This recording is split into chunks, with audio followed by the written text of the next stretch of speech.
On his latest visit to his hometown, we heard what President Obama said yesterday here in Chicago. But what does he really think? Chief Correspondent Jay Levine sat down with someone who knows, and Jay, I'm guessing constant companion, senior advisor Valerie Jarret. You got it, Kate and Rob. Exactly. She's part of what Washington insiders, those who think the world begins and ends at the Potomac River, have called the Chicago Mafia, which used to include Rahm Emanuel and David Axelrod, but will always include Valerie Jarret.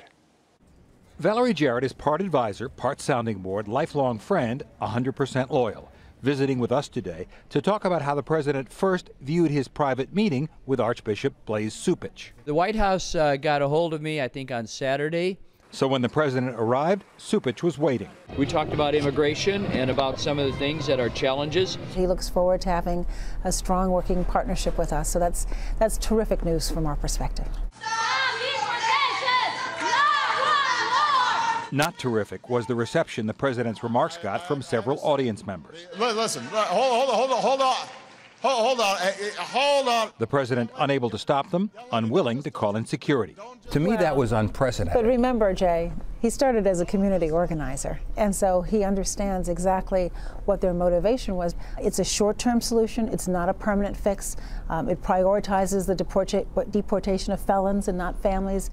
We then moved on to Ferguson, and whether the president agreed with Congressman Jan Schakowsky, who traveled to Chicago with him on Air Force One. Does he agree with Jan Schakowsky that there was a miscarriage of justice there, that the grand jury should have handed in a different decision, some kind of criminal charge? It's not the president's role to second-guess the grand jury.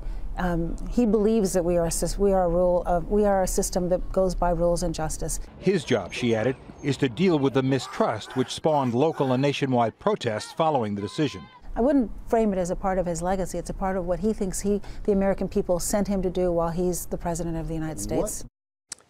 And he doesn't really think about his legacy, she says, but points to rebuilding the economy, access to health care as well underway, and with 2 years to go, increasing the minimum wage and immigration reform as top priorities. Always interesting to talk to Valerie Jarret, because you're kind of picking the president's brain as you do. Well, it's been an interesting couple of weeks for him too. I mean, they have devastating losses in the midterms, and then he comes and does the immigration reform thing last week. Did he feel buoyed by it, did she say, by going out there? I mean, I know he took a lot of criticism.